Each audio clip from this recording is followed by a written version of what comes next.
to be the day AT&T and Verizon's new and improved 5G network rolled out nationwide, but it has been limited around airports due to safety concerns over whether nearby 5G towers affect airplane equipment. And there's been a lot of finger pointing between cell companies and aviation officials about why this delay was necessary when other countries have successfully rolled out 5G networks near airports without disruption.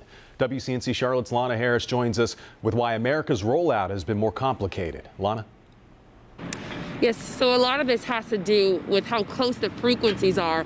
So flight experts that we spoke with says you can think about this like a radio station. Say you're trying to listen to a song on 88.1, but you're hearing a little bit of that interference from 88.3. So here in the U.S., the 5G network and crucial aircraft equipment are similarly on pretty close frequencies, and the FAA is trying to determine the impact that's going to have. Once again, the rollout of the new and improved 5G network has been delayed around airports. What is the rush? And when it comes to safety, there is no calendar. You get it done right or you don't do it. Dennis Tager, the spokesperson for the Allied Pilots Association, says he supports the delay because of the potential of a variety of safety issues. I understand why the cell phone companies be upset. They spent billions of dollars, but you know what?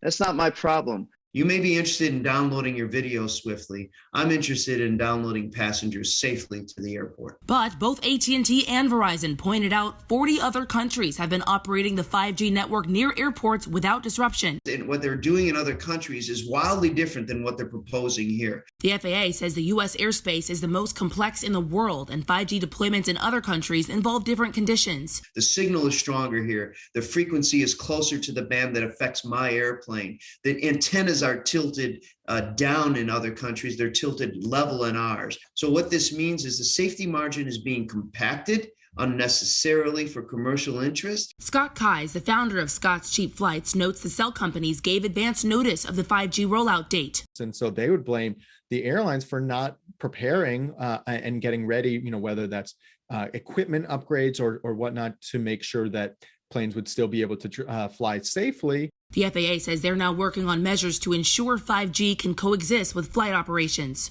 The aviation industry feels, look, there are no small risks when it comes to flying an airplane, and that we need to ensure passenger safety at all costs.